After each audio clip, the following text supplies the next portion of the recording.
They never tell you what Blackridge really is. Not in the job posting, not in the contract, and certainly not in the training videos where some stiff-backed officer drones on about security procedures and containment protocols. No, they dress it up in vague government language, high-risk detainees, maximum security, need-to-know basis. But the moment you step through those gates, something is wrong here. I learned that on my first day. The bus ride up to Blackridge was long and winding, cutting through the thick Appalachian forest like a knife through rotten wood. No road signs, no mile markers, just endless trees pressing in on either side, their bare branches clawing at the sky. It was like we were driving straight into a place that had been forgotten by the rest of the world. The facility itself loomed ahead, a hulking slab of concrete and steel buried deep in the mountainside. No windows, no towers, just walls, tall and gray, stretching high enough to block out the sun. It didn't look like a prison. It looked like a bunker built to keep something locked away. I stepped off the bus and inhaled cold, damp air. There was a smell here, not the usual mix of sweat, piss, and bleach you'd expect from a prison. It was deeper, older, like wet stone and burnt hair. A man in a dark uniform greeted me at the gate. Square jaw, thick neck, eyes like dull marbles. His name tag read O'Hara. "You the new guy?" "Yeah," I said. "Vasquez." O'Hara didn't shake my hand, just gave me a slow once-over, then turned toward the security checkpoint.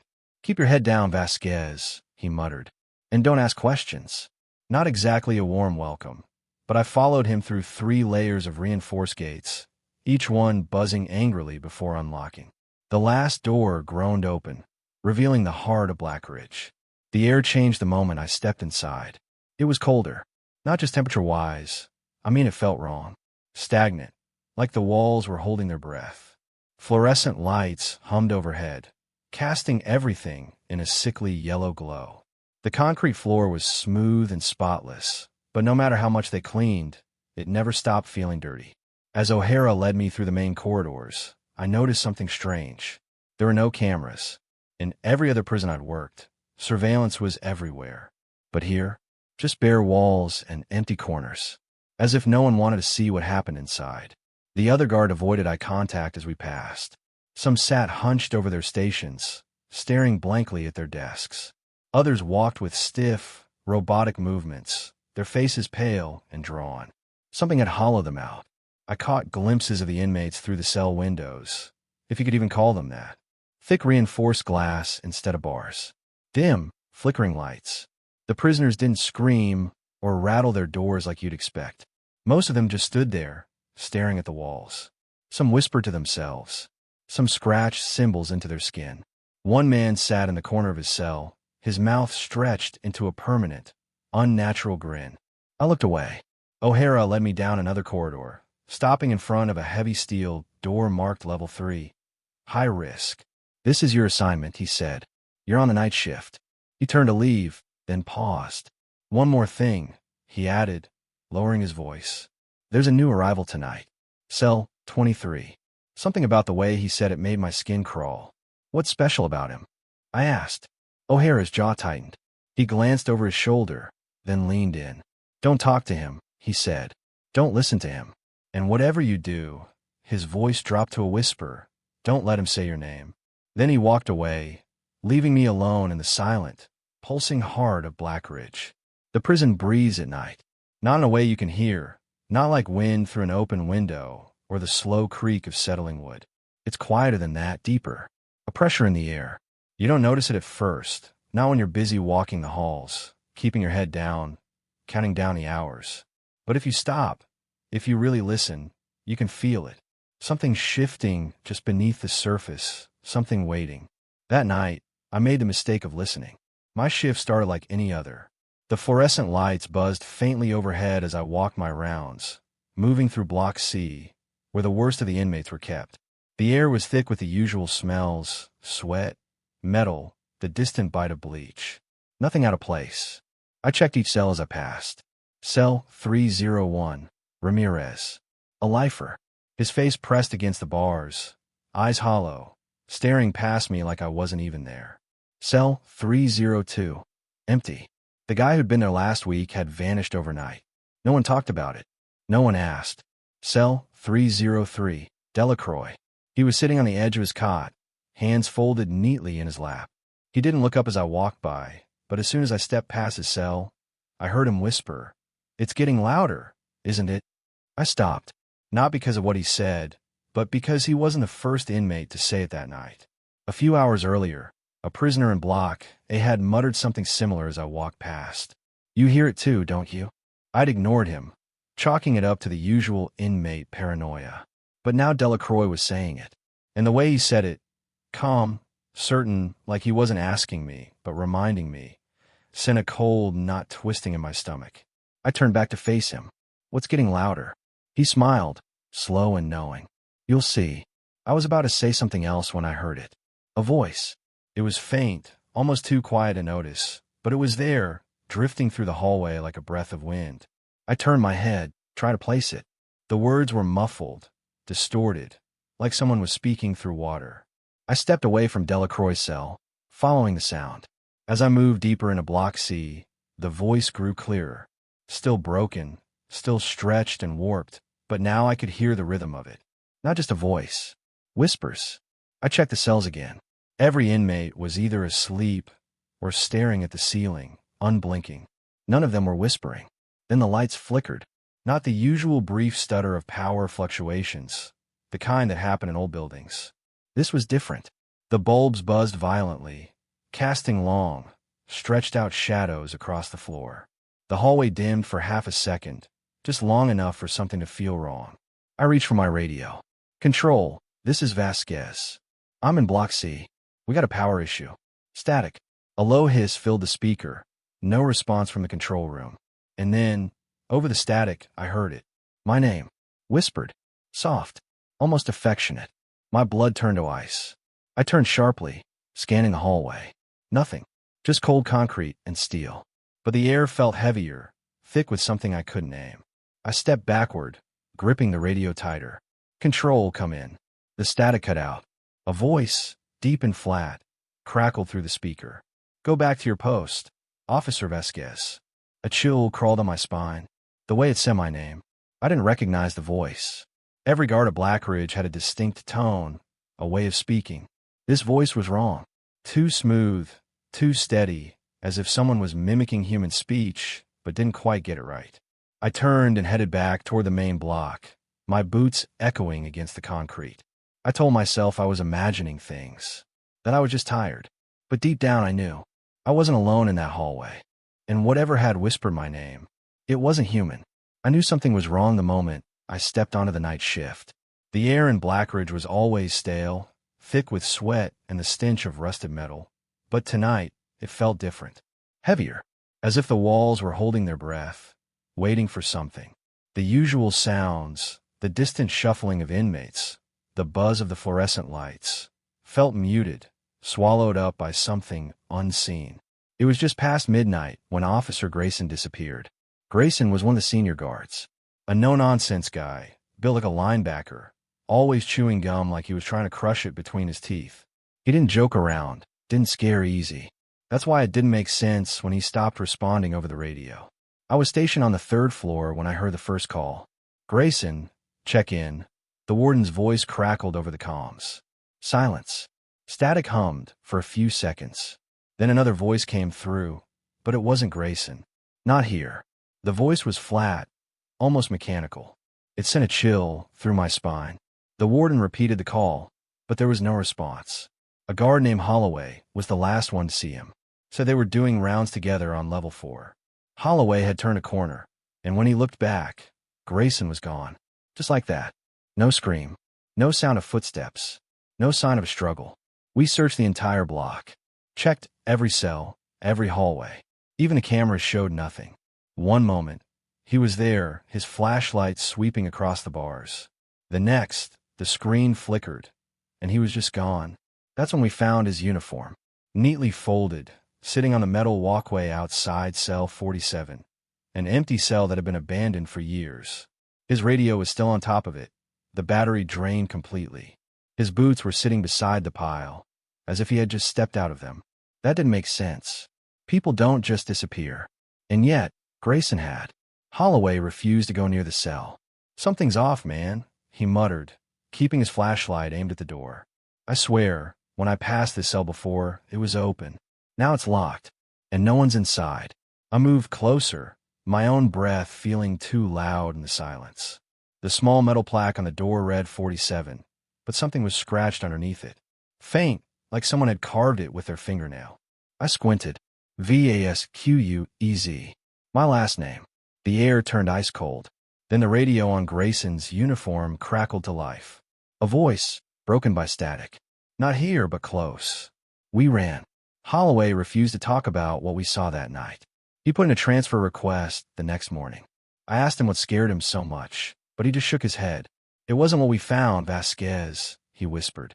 "It was what was watching us." That was the last time I saw Holloway. 2 days later, he was gone too. I always thought I understood Blackridge. It was just another prison, another job, another paycheck. But that night, I realized I had been wrong. The night shift started like any other. The lights flickered in their usual, sickly yellow way. The halls smelled of sweat, metal, and something else I couldn't place. Something damp, like earth after a storm, but stale, like it had been trapped underground for years. I was making my rounds when I saw cell 443 was empty. That shouldn't have been possible. The prisoner inside, inmate Reynolds, had been there just an hour ago. His meals were untouched on the tray. The bed was still warm. The only thing left behind was his prison uniform, neatly folded on the cot. I checked the logs. No transfer. No release. No alarms. He had just vanished. I swallowed hard and clicked on my radio. Vasquez to control. "We got a missing inmate, Reynolds. Cell 443. A long silence. Then, the static-heavy voice of Officer Grant came through. "Negative, Vasquez. There is no cell 443. I stared at the number painted right in front of me. The chipped black numbers on steel. The empty bed. The folded uniform. "Grant," I said slowly. "I'm standing in front of it." More static. Then, "Report to the security office." I turned away from the cell, but as I did, something caught my eye. The wall near the bed. It looked wrong. At first, I thought it was just old paint peeling, but as I got closer, I realized it wasn't paint. It was something carved into the wall. It looked like writing, but the letters were twisted, backwards, unnatural. They made my eyes burn the longer I stared. And beneath the symbols, a sentence had been scratched in English. "IT hides below." A chill ran down my spine. I reached out, running my fingers over the carvings, and the second I did, the lights cut out. Total darkness. Then came the whispering. It wasn't one voice. It was dozens, maybe hundreds. They spoke in that same twisted language, words slipping together like water over stone. The sound was coming from inside the walls. I fumbled for my flashlight, my hands shaking.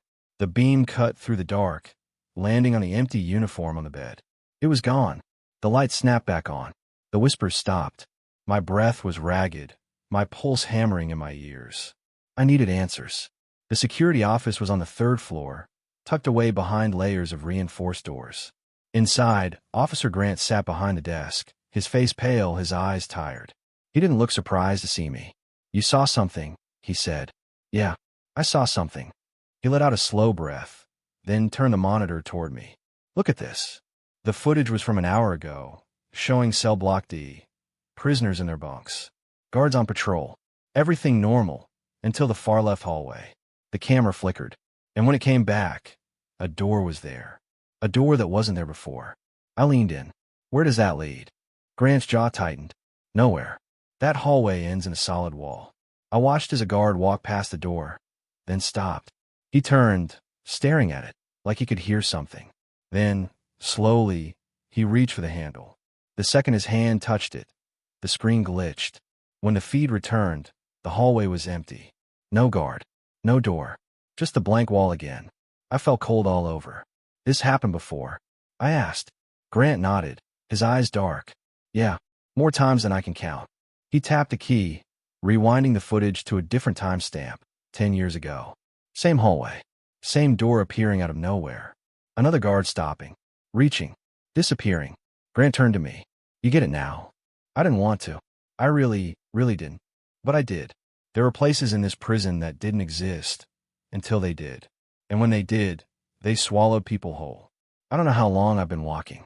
My boots make no sound against the cold stone floor, and the air around me feels thick, almost solid. Blackridge has never been silent before. There's always the distant hum of security systems, the occasional crackle of a radio, the restless shifting of inmates in their cells. But here, in the deepest level of the prison, there is nothing. Only the sound of my own breathing. The walls are different down here. The cement is darker, older, as if it was poured centuries ago. Strange symbols cover the surface, carved deep into the stone. They seem to twist when I look at them, shifting like they're alive.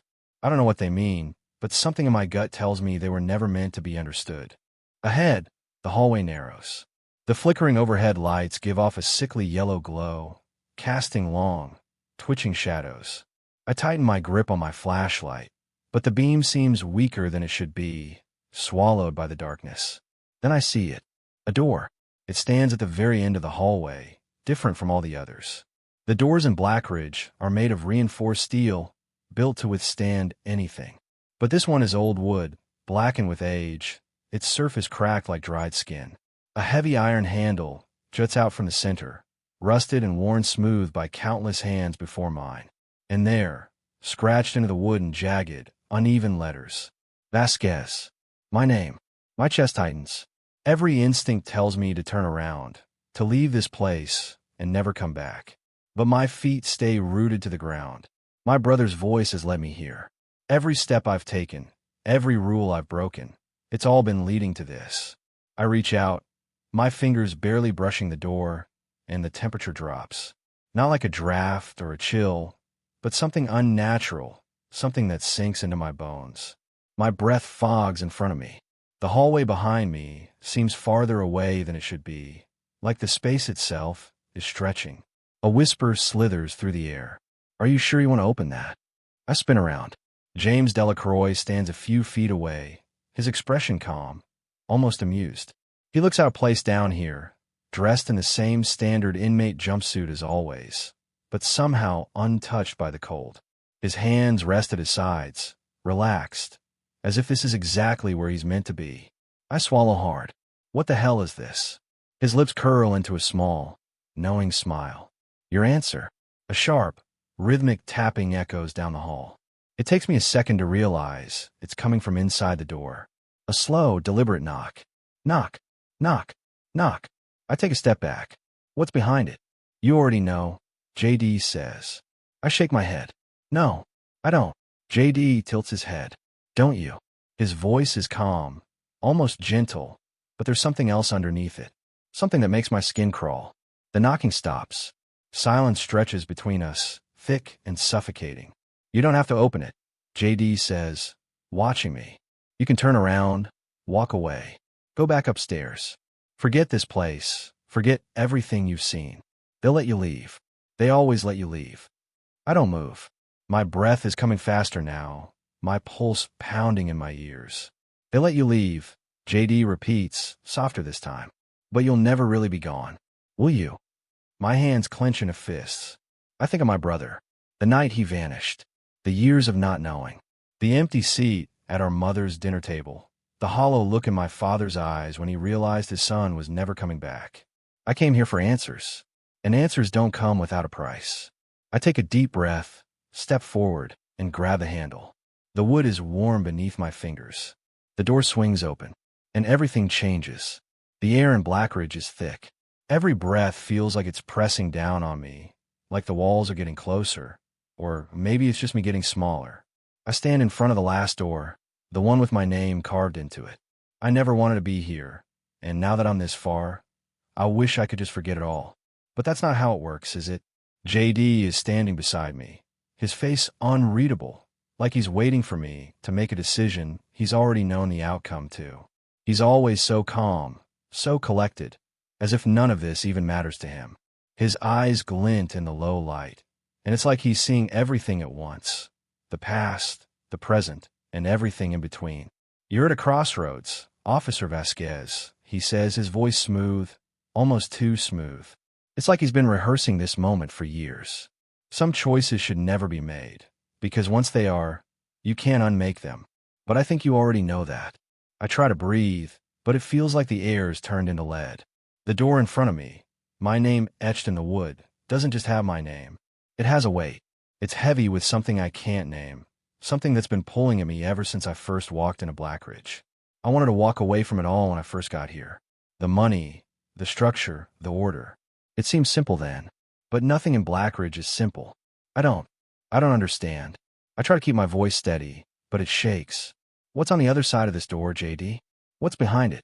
JD looks at the door like it's some old friend he's known for too long. What's behind it? He echoes, almost like he's laughing. It's not what's behind it, Vasquez. It's what it's going to show you. I take a step forward, but it feels like the floor beneath me is turning to dust. My legs are weak. I'm losing control, and I know it. Whatever JD is talking about, whatever this door holds, it's going to change me. It's going to change everything. I've been running from this for so long. The memories of my brother, the questions I never asked, the things I should have known. JD's voice cuts through the silence again. There are two ways out, you know, the easy way and the hard way. Both lead you somewhere you can't come back from. What do you mean, the easy way? I can barely get the words out, but I have to ask. I have to know what he's offering. The easy way is the one where you walk away. Forget this place. Forget me. Forget the truth. It will all fade away. You'll wake up tomorrow like none of it ever happened. Your life will go on. Your brother's life will go on. He pauses, looking at me, letting his words hang in the air. That's the easy way. But it's a lie.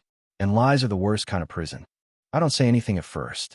I feel like I'm choking on the weight of his words, like they're swallowing me whole. I don't want to lie, but I can't be sure I want the truth either. Not if the truth is what I think it is. And the hard way. JD smiles. It's the kind of smile that doesn't belong on a man like him. It's cold. It's distant. The hard way is the one where you open the door. Step inside. See what's waiting for you on the other side. It's not just a door, Vasquez. It's a key. A key to a place you can't even begin to understand. I want to run. I want to turn around and walk away. But I can't. Not anymore. Something inside me is pulling me to this door, to the truth I've been avoiding. The truth about my brother. The truth about Blackridge. I reach out and touch the handle, and it's cold, colder than anything I've ever felt before. It's like touching the heart of winter itself, like I'm about to freeze in place. And I wonder if I should turn back, if it's too late to change my mind. JD steps aside, watching me closely. His eyes are locked on mine, and I feel like he's seeing all of me, everything I've been running from, everything I've been hiding. You don't have to do this, Vasquez. But once you do, you can never turn back. The door creaks as I push it open. It's like a sound from a nightmare, a noise I've heard in my sleep, just before waking. The darkness on the other side is thicker than anything I've ever felt. It's like the air itself is waiting to swallow me. And then, just before I step inside, I hear it. My brother's voice. It's faint at first, just a whisper in the dark. But then it grows louder, clearer. It's him. It's really him. I haven't heard his voice in years. Not since the day he vanished. But there he is, calling my name. Rob, please, you have to help me. I step through the door, and everything changes.